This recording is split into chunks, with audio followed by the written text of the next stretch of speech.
Magandang hapon mga bata. Magandang hapon din po. Ayan, mga kayo po at pag-ayos ng inyong mga akupan. Ang tatalakayin natin ngayong araw ay mga bata ng lahat.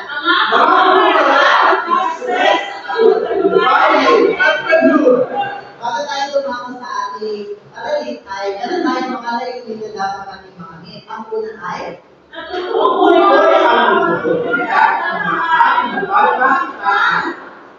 Tukoy ang mga nais-nais sa mga katanungan upang maging matagumpay na entrepreneur at natutukoy ang negosyo maaaring pagkakitaan sa tahanan at pamayanan. ayan, maraming salamat. Tumako tayo sa ating discussion. Magkalimutan niyo ang negosyante or entrepreneur. Ano ang iisip ko, hindi nyo about dito? Yes, Ivan. Ang naisip ko po sa mga salita yan ay sila yung mga merong mga negosyo. Ayan, mahusay. Sino naman dito ang may mga kilala or may alam na mga negosyante or entrepreneur na sikat na yung Si Manager. Sino ba? At si Yes, Monica.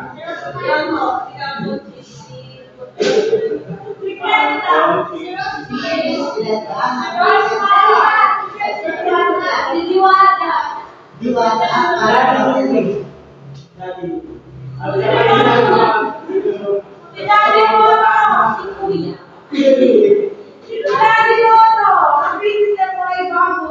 Ayan, mahusay ang lahat ng inyong sagot ay tama. Sila yung mga negosyante na kilala natin sa tahimik ng po ay bali. Ganito ang mga dapat isaalang-alang sa pagsisimula ng isang negosyo. Sir, may late po. Actually, ang mga tao. Okay, nasa na mga pakatayuan at yun ang balik tayo. Ay alamin ang pangangailangan ng mga tao. Bakit kaya kailangan natin isaalang-alang yung pangangailangan ng mga tao sa pagtatayo ng isang negosyo?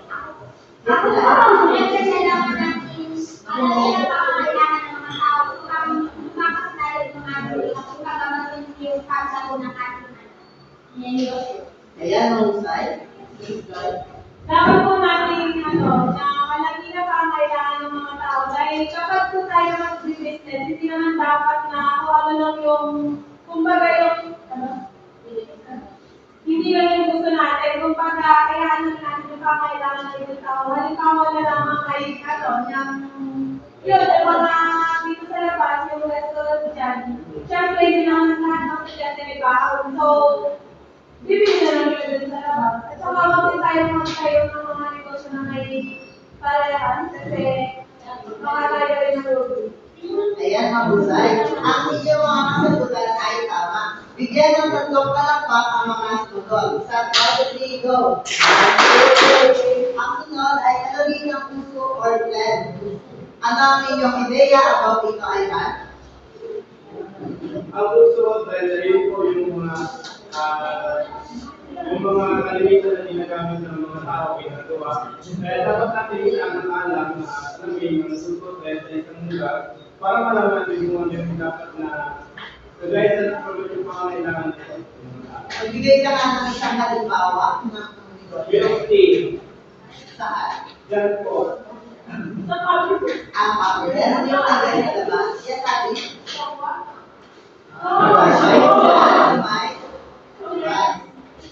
Ang pangatlo ay alamin ng iyong magalingan. Ano kaya ang epekto nito sa ating negosyo? Yung aalamin ko yung magalingan. Yes. Magalingan sa business. Kailangan marunong makikita. Siyempre, yun yung unang way para malaman na yung magalingan kasi kung sa business. Ayun, mahusay. Tasha. Ano po, yung marami na yung magalingan. Dapat yung negosyo, orientado pa rin dun sa mga bagay na kaya mo gawin o yung kung saan ka magaling. Kasi, kunwari, nalalato ka, na hindi ko siya parang mag-aalaga ng bago. Eh, sa bahay na lang naman, sa bahay ko lang ang parang hindi mo naman alam kung paano i-handle yun. Yes. Ayan, mahusay. Yung pangatlo, yung salamin ng iyong kagalingan, dito pumapasok yung pagiging magaling mo sa isang bagay, katulad ng sinabi niya, na kung saan, dito mo may apply yung mga ideya mo sa isang sitwasyon. Ang pang-apat, alamin ang iyong budget. Kailangan natin alamin ang budget natin sa pagtatayo ng negosyo dahil para na rin hindi tayo magsobra sa mga stock or mga bibili natin para sa ating mga negosyo. Para hindi tayo mabaon sa utang at mga hinihirang na pera. Ang sunod, mga katangian na gaya ng isang matagumpay na entrepreneur. Pero bago yan, ano mga yung apat na pinalakay natin na iba? Mga dapat isa-alang-alang. Ako, apat yun. Ang nalala ko lang po ay sa alang-alang ang pangailangan na Labi na pangailangan. Ito alam po siya. Maria. Ako na po ay labi ng pangailangan ng tao. Ang pangalawa po ay di ba na pangalawa? Gusto ba yung puso online, tapos yung budget, at yung madalian. Ayan, ang sayang mga sagot ni Maria ay bigyan siya ng boom shake lang. Alam niyo ba yun? Ganda lang yan. 1, 2, 3, 1, 2, 3. Boom, boom, shake, shake. Ayan, nakita yun lahat. Bigyan siya ng boom shake lang. 1, 2, 3, go! 1, 2, 3, 1, 2, 3. Boom, boom, shake, shake. Ayan, narin ang nagsubo. Lumang tayo sa mga katangian ang gaya namin sa paglalumay na entrepreneur. Ang una, ay basa na yun. Lakas ng loob at tiwala sa sarili. Anong iyong ideya tapos na? Pag na tayo dapat ay malakas ang loob ng sumuko sa mga at may tiwala sa sarili mo. Ayun lang ang kanyang kasagutan. Kailangan sa pag-entrepreneur or pag-business, yung lakas ng loob at tiwala sa sarili para yes, Ani? Ano yun? Ang inyong pinag-discuss. Yan. Makinig lamang sa akin para makasagot sa aking mga tanungan. Ayan. Kailangan dito ng lakas ng loob sa pag-negosyo at tiwala sa sarili para alam mo yung mga solusyon sa isang problema at maharap mo yung hamon na may solusyon ka na. Ang pangalawa, kasipagan at pagkamatiyada. Elizabeth, anong iyong ideya magkakaroon dyan? Kailangan po na nag-train sa aking career ang kasipagan at pagpapagalan. Diba sa pagtatayo ng isang negosyo dapat ay kasipag ka, lahat, at maging magaga sa lahat ng iyo. Negosyo din na tayo na kung saan ay natutulungan ka nito na maging matatanggal sa iyong negosyo. Ano ang sinabi ni Elizabeth? Pilaes?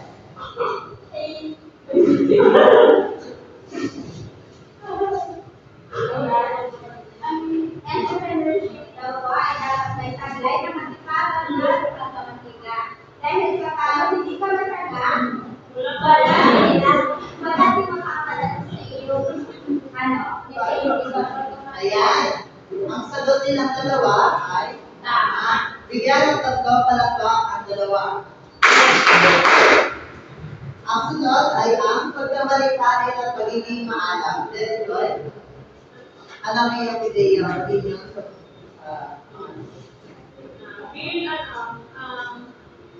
Dapat nag-line ng isang matagumpay na entrepreneur ang pagkamalikhain at pagiging maalam sapagkat ang pagiging business owner ay kailangan na creative ka sa lahat ng bagay at dapat naisip mo outside the box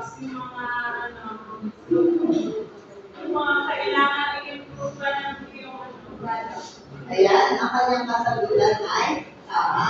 Kailangan mong maging isang malikhain sa pag-negosyo dahil maraming ideya mga umusbong sa panahon ngayon at kailangan mo din maging maalam para yung negosyo mo is alam mo kung paano i-handle and may solution ka sa mga bagay na iyong haharapin sa hinaharap. Ang pang-apat, Luana. Bigay na kayo ni Taya. Ano po, masino pa sa applicant. Kasi po, kung magkaligaw sa ipatas ko, wala ko niya. Tapos dapat ay meron sa abilidad para dun sa ano, sa business. Kasi kung wala, talagang makahandle ng mga information. Ayan, husay. Ano ang uli yun namin? Sinabi ni Luana. Kasi po, ang naman ay kapityan kasi ng mga abilidad. Ano po, ay matipid po, hindi ka ikasal ng kayo sa ilang kasi ay gagastos na po. Yan, husay.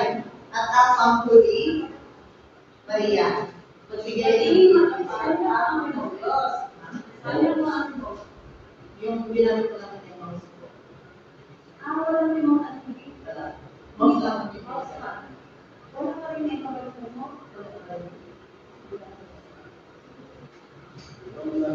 Sabi ko, dapat lang kanina na sa mga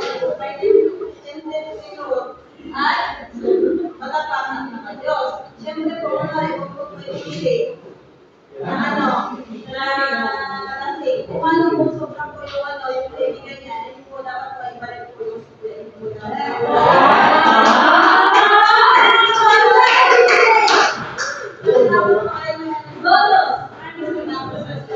Ayan, mahusay. Adi, pwede yan pa. Yan po sa pagiging matapat ay masasabi natin doon sa mga stronger. Kailangan ay pag nag-business, pag nag-business ay natapat, wala nag-business. Ayan, mahusay. Sa pag-business, para sa isang maging matagumpay na entrepreneur, kailangan mo maging matapat sa iyong customer para malik-alikan mo maging isang surveyan, isang tao sa iyong negosyo. At kailangan din tawag ka sa Diyos para lagi kang may masasandalan o mga kausap para hindi ka ng guide at guidance sa Diyos.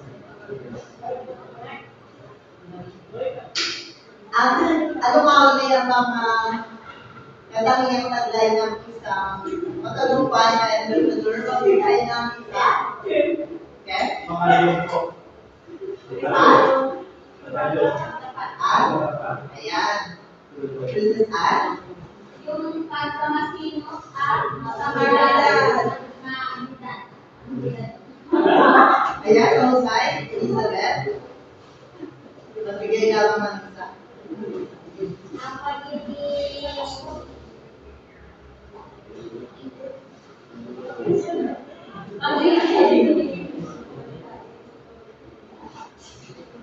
wait lang po, pagiging malikhain po at kasika. Ayan, mahusay. Melody. Po? Ay, dalawa. Pagiging matuwala sa sarili at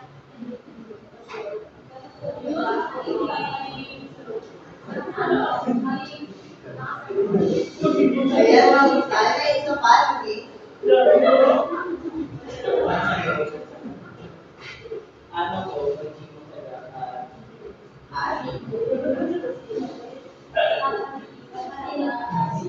Ayan, mahusay. Nawawa na ba ang mga dapat wala pa. Gagawin ba ang ating sinalakay? Yan na, meron ako, pinihanda ang ating gawain. Basahin, Joy, ang mga mechanics sa ating tulong.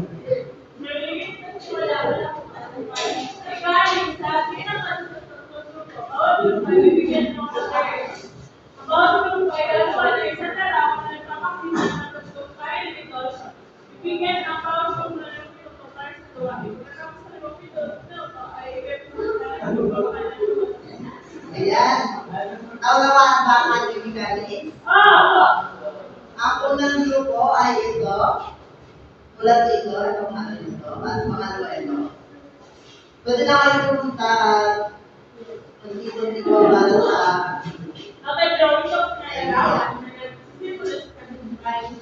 meron dito mga markers. Hindi naman. Oh, 1 to Hindi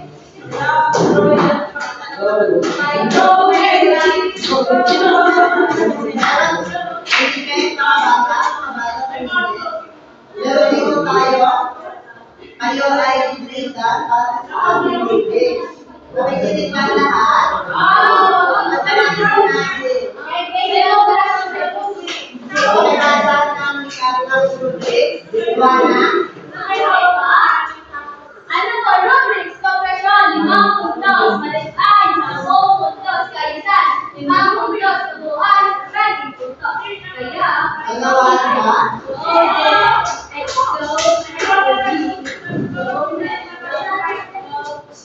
Yan ang simula na.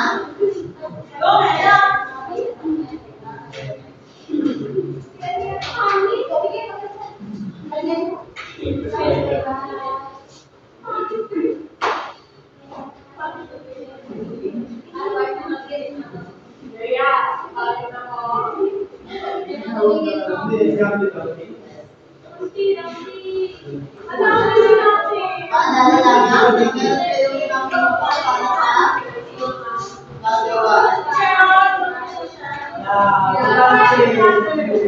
Business, Rino Pagod.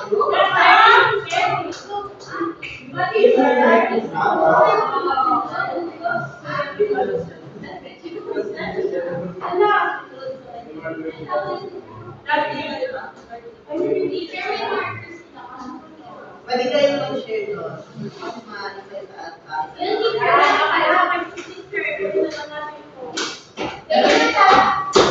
Yan lang akin.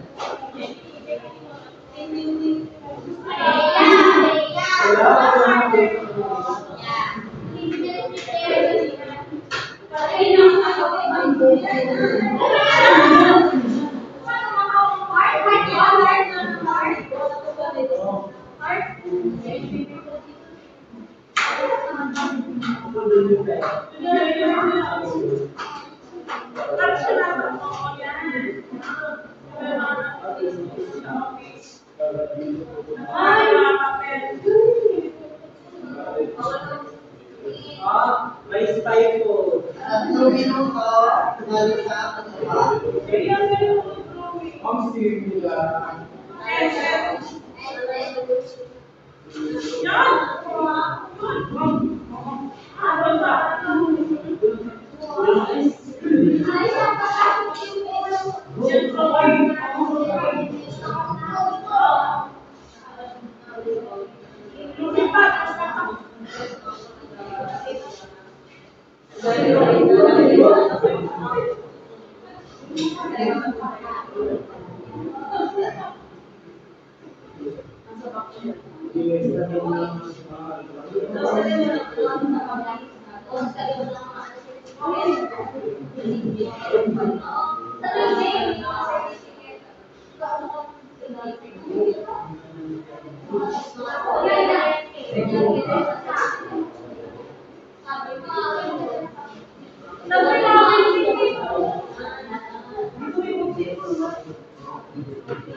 Dalawang minuto na lamang para sa paggawa.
Hala, nakatingin sa amin. Apply. We're done. Ayan, huwag na makaway.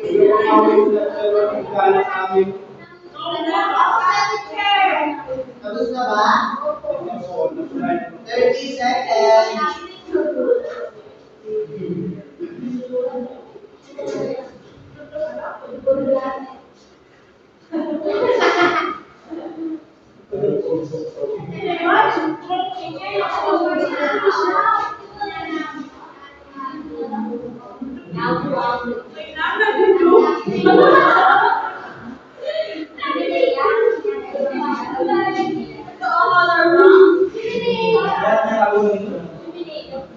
Yung buhok na yung may dog. 20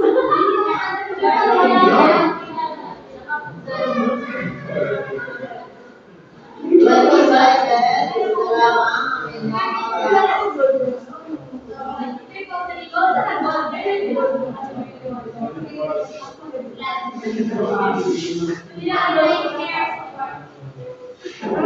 Ten seconds.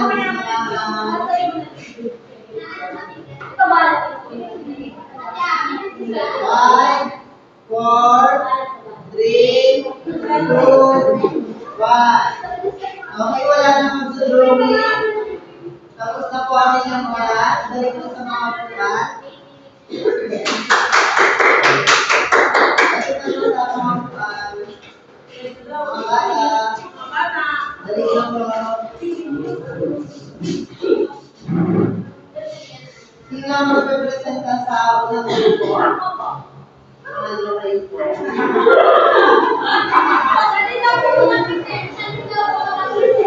Wala na po, maaari na kayo muna dito at representa ang grupo.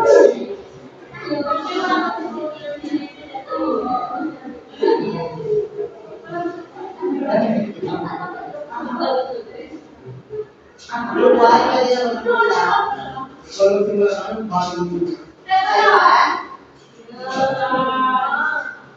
Ayan. Hello, good afternoon, everyone. This is our work. So, dito, So, dito yung ginawa namin. So, makikita nyo naman is may babayan na. So, ano siya? Business owner siya na marami siyang business and then, so, business owner siya. Then, nung lumago na yung business niya, nagkaroon siya ng maraming certificate. And then, at saka marami na siyang building na napatayo. And then, marami na din siya mga medal na nakuha. Kita nyo naman. Tapos, kaya ilaw yung buhok niya. Kaya ako nakata siya. Nakapag-ano na siya. Nakapag-call Brazilian. Yes! Pero,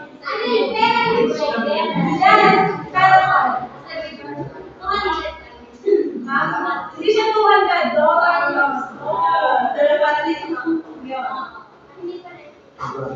That's all. Yung una, ano yan? Hindi ko dinadala kami orange yung mukha niya. Nag-ihay party siya.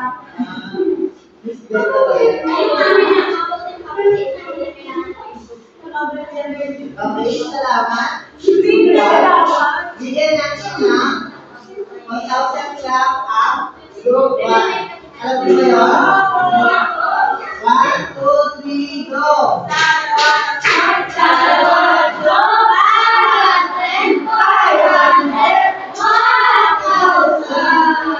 Ano bang grupo? Ano bang grupo?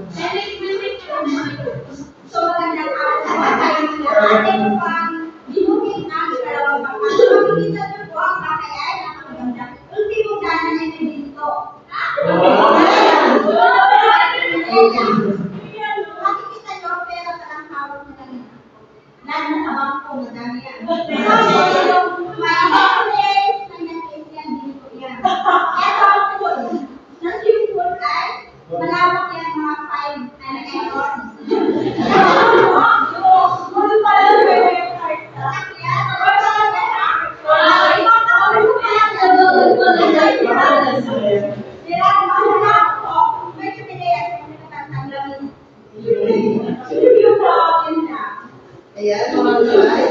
Bigyan din natin na. May 1 billion. Bigyan natin na mahusay class ang pangalawang grupo. 1, 2, 3, go! 1, 2, 3, 1, 2, 3, mahusay! Huwag tayo.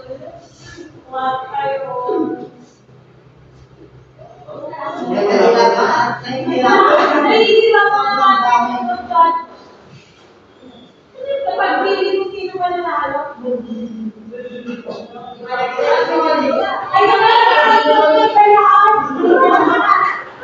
Ayan, hawak ko na ang resulta. Sino ba malaman? Ang nanalo. Kapag tatlo ay nagkawin sila ng 19 points. Ang points na nanalo ay Tuna.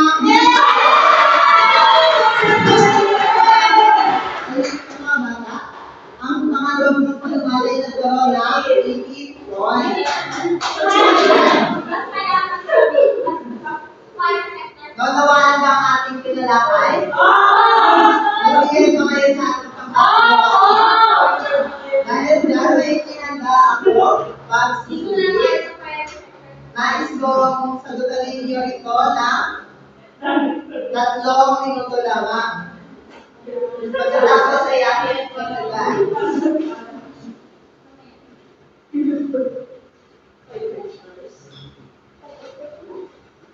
Focus lamang sa inyong mga papel at huwag tumingin sa iba.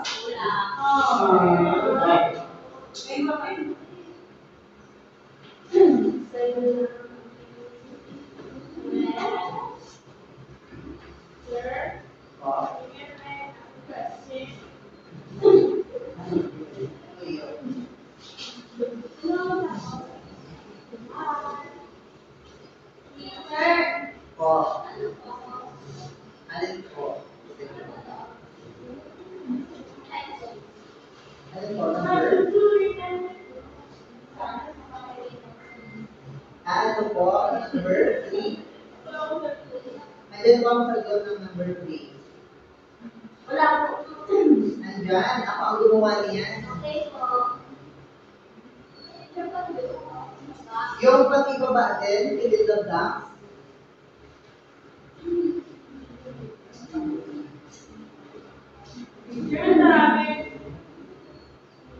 Ginawasan ko na yan, 20 pa nga yan eh. Ginawa ko na lang sa short, hindi na sila. Salamat po, teacher. Pwede ko maintindihan. Alin po? Yun po. Number?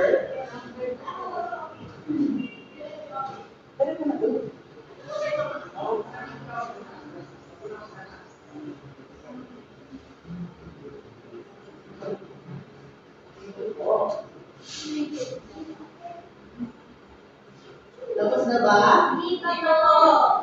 Wait lang po, teacher. Wala ko pa alam po, teacher. Ay ba? Ano po? Focus po sa papel.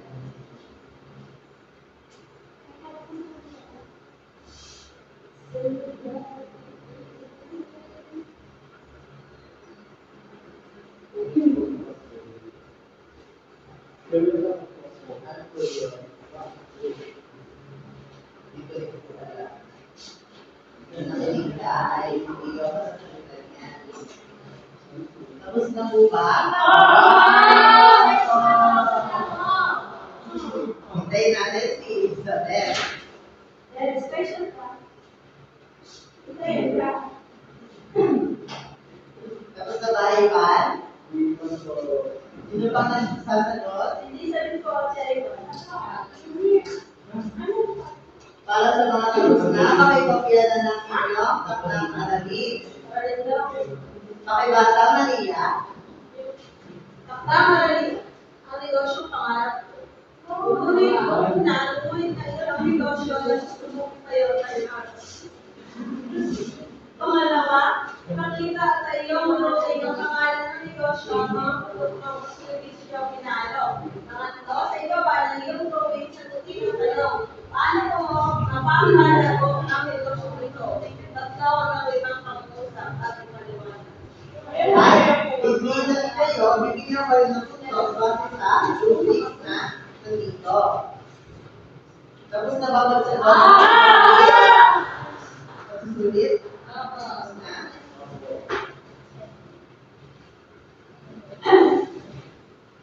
Ayan, maaari namin ibasa ang mga susunod dito at ako lang ay ba? Saan? Dito ka po. Magsitayo ang lahat. Paalam na mga bata.